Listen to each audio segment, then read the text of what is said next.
Hey, I'd like to welcome you to another episode of Mission Matters. My name is Adam Torres, and if you'd like to apply to be a guest on the show, just head on over to missionmatters.com and click on Be Our Guest to apply.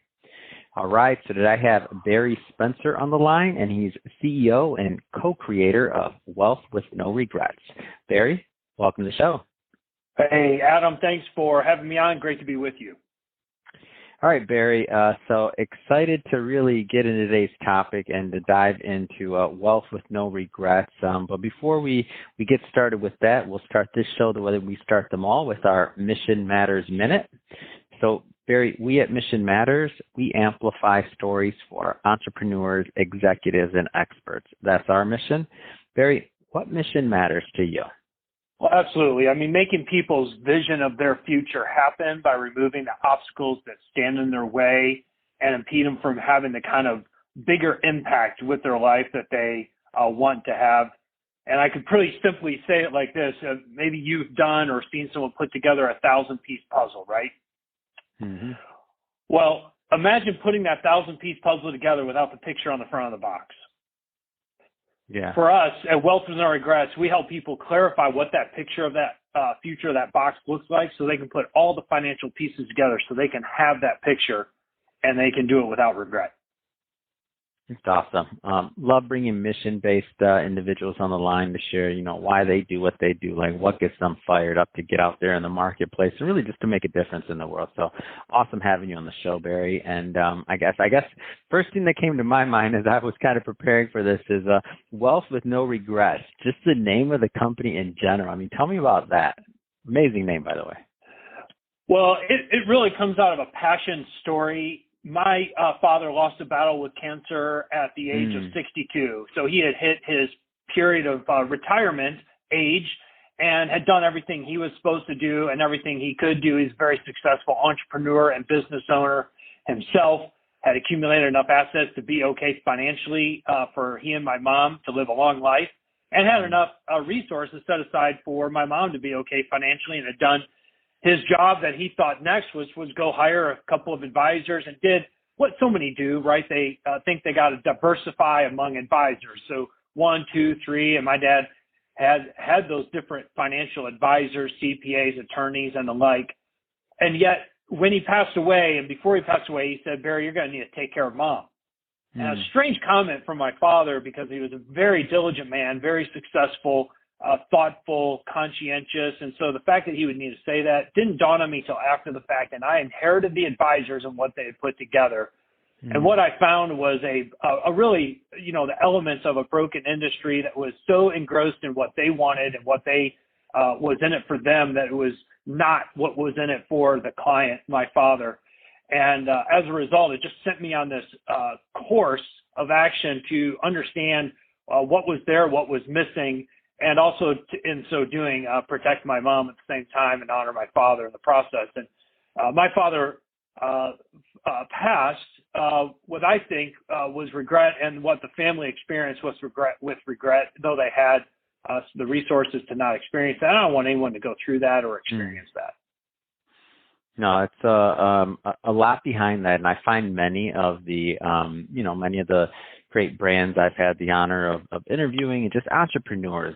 When you get into their story and like why they are out there and looking to make a difference, I feel like there's always something more behind it. Like the people that really go out there and do it, that there's some need or some want to really make a difference in whatever the chosen niche is. So thank you for sharing that. And just I guess going through a little bit further into this. Like first off, tell us a little bit more about the platform overall. So Wealth with No Regrets.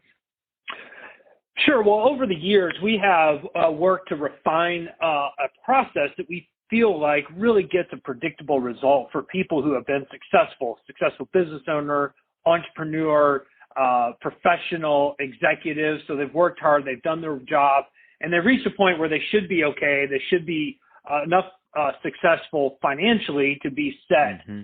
And so we've refined a process that helps them go through that process that they need to be able to make really sound financial decisions that are work for them, which by the analogy I started at the beginning by saying that, it's really finding that picture of the future and what they want their life to look like.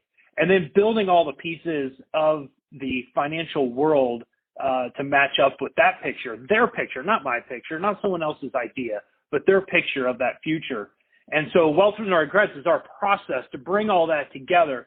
So at the end, people can go, I got it. This is what I'm doing. This is why I'm doing it. And this is how it works for me and why it benefits me. And that's really the purpose and drive behind the process itself for the folks that we get a chance to serve. Hmm. And so as you've kind of refined this process, and I don't want to oversimplify this because I know there's a lot of things that are different when you're working with different families or just different individuals in general, but I do know that certain themes kind of arise when you're working with people over time, and you kind of see certain patterns. Like as you've kind of gone further along this path, like what are some of those common themes or maybe even myths or misinterpretations of wealth in general and finance and how people manage their money? Like what are some common themes that you found have come out?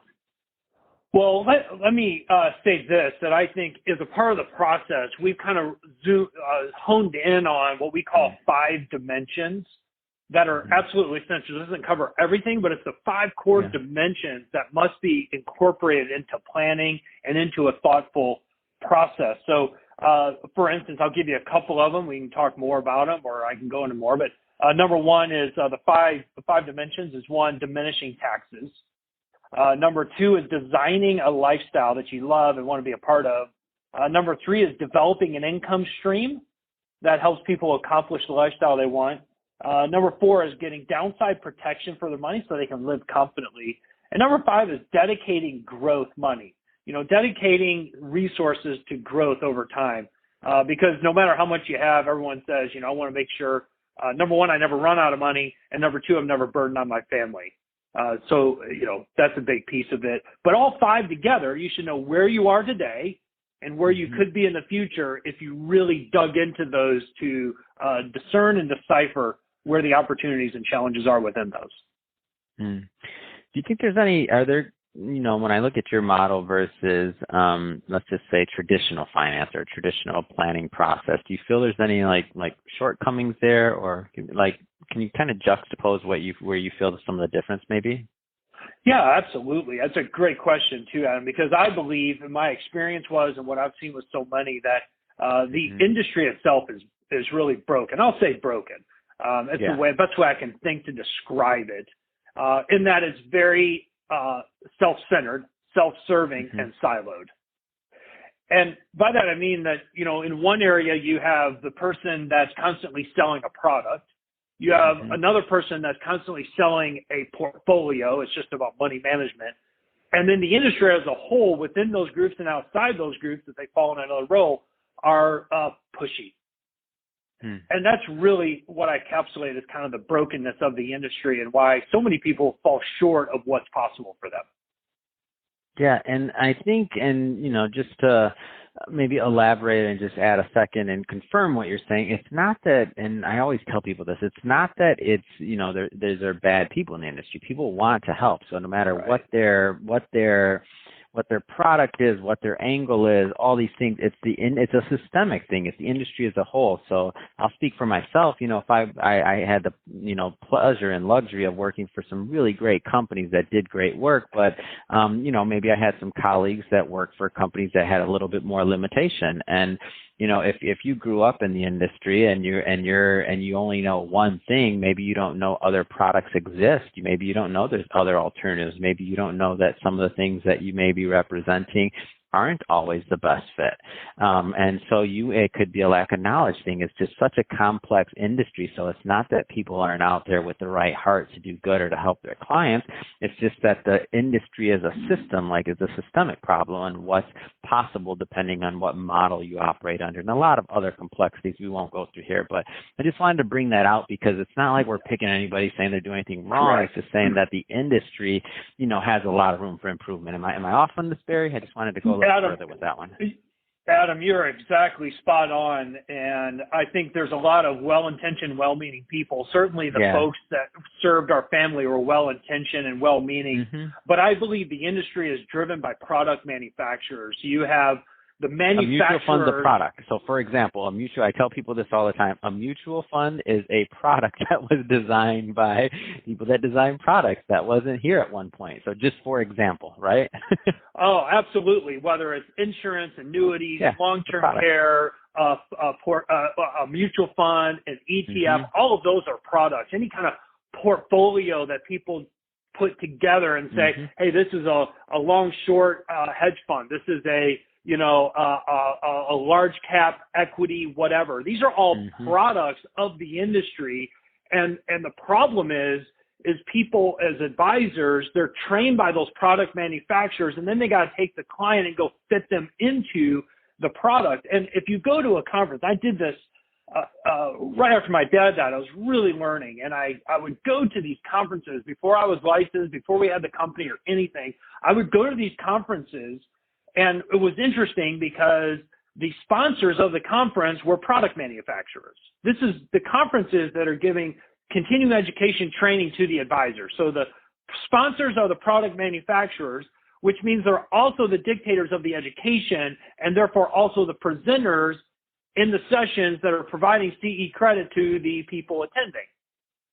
So if you just go down the line, unless you're really strong-willed or you're an independent advisor, or, what we've tried to do is as an independent registered advisor, we chart our own course because we don't have to abide by those, and product manufacturers, we don't have to have the sales goals and quotas with those product manufacturers or anything like that, because we can make it all part of the client and their objective. And that is why when I say we've refined the process over time, we've refined it to figure out how we can help make Wealth with No Regrets about the person, about the client and their objectives, and let the products then serve the client instead of the other way around. Yeah, well said. So, and this is the thing that I always like to bring this up, and I like to when we're kind of going through products and things like that, is that it still is, and it's a product, and it's okay. And these products, many of them were designed to do good. That's the thing. But, and sometimes they do, sometimes they're not always used in the most appropriate way. So there's just different ways to look at this. So, when you think about, I guess, understanding the aspects, or just in general, like the role of money and what it plays in people's lives, like how do you have that conversation normally? Well, that's a great question, because the role of money is about what the money does. It's not the money itself. Money is a construct that is a means of exchange between two parties. Money itself, whether it's a dollar or a euro or, an asset, has no value in and of itself. The value comes from what we ascribe to it and what we want it to do for us. And so a lot of times people make mistakes by saying, well, this person owns real estate, I need to own real estate, or this person has a lot of cash, I need to have a lot of cash. Well, this person has a lot of stocks, so I need to have a lot of stocks, or, just take whatever that is. And it's really not about any one of those things or even the return that those assets or investments provide to someone over time. It really is about the role of money you want it to have in your life and what you want it to accomplish for you. So therefore, your vision and your picture of your future, your lifestyle, your family, and the causes that matter to you and how you want to give back is far more significant of a conversation than what is the asset or investment and what is the return you should get. And what's your risk tolerance in relation to that? No. That's the financial industry trying to control the narrative. When you come back and make it about you and what you want money to do, all that other stuff really just falls into place. Well said. Tell me, just switching gears a bit here. So, build wealth like a shark. Like, tell me about what's the relationship between you and the shark. Yes, sir. Well, the shark, Kevin Harrington, was the original shark on the Emmy Award-winning Shark Tank show, and is the inventor of the infomercial. That guy, by the way. It's awesome. He's a great guy. Yeah, Kevin's a great guy, great friend, and he was the inventor of the infomercial and owns the brand as seen on TV. And Kevin was looking for a way to help promote a message and people that were not only well-intentioned, well-meaning, but had a place to be able to implement that without having this circle of influence over them that kept it not about them. So we joined as one of a few select group of folks to join Kevin in putting together a book that helps people understand what are some of the ways that you can build wealth, attain wealth, accumulate wealth, and preserve wealth over time, just like Kevin Harrington, the shark, does. And he's a tremendous cheerleader, a brilliant mind, and a great friend. Fantastic. Well, Barry, this has been really great having you on the show and just getting to know more about yourself. Of course, Wealth with No Regrets and your book. I mean, just lots of great things you have going on with the brand and just a lot of ways you're helping people. If somebody wants to follow up and to learn more and just to follow your journey, I mean, what's the best way for them to do that? Sure. The best way is just to go to wealthwithnoregrets.com, wealth all spelled out, all the words spelled out, wealthwithnoregrets.com. And there's a place there to find all our content, an access point to our YouTube channel, a way for them to email me. You go on there, I'll get an email. And if someone wants to have a conversation, we can do that complimentary and just talk with them about where they're at and what might be some opportunities they have and whether that has anything to do with us or not. I love helping people figure out what could be a great next step for them. Fantastic. And we'll put all that information, of course, in the show notes so that our audience can just click on the link and head right on over. And speaking of the audience, if this is your first time with Mission Matters, we're a platform that's all about bringing on entrepreneurs and executives and having them share their mission, having them share some tips that we can all learn from and really grow from. If that's the type of content that you're into, we definitely welcome you to hit that subscribe button because we have many more mission-based individuals coming up on the line and we don't want you to miss a thing. And Barry, really, it has been a pleasure. I'm wishing you much more continued success and look forward to following your journey. So thank you for coming on. Thanks, Adam. Good to be with you and appreciate the time.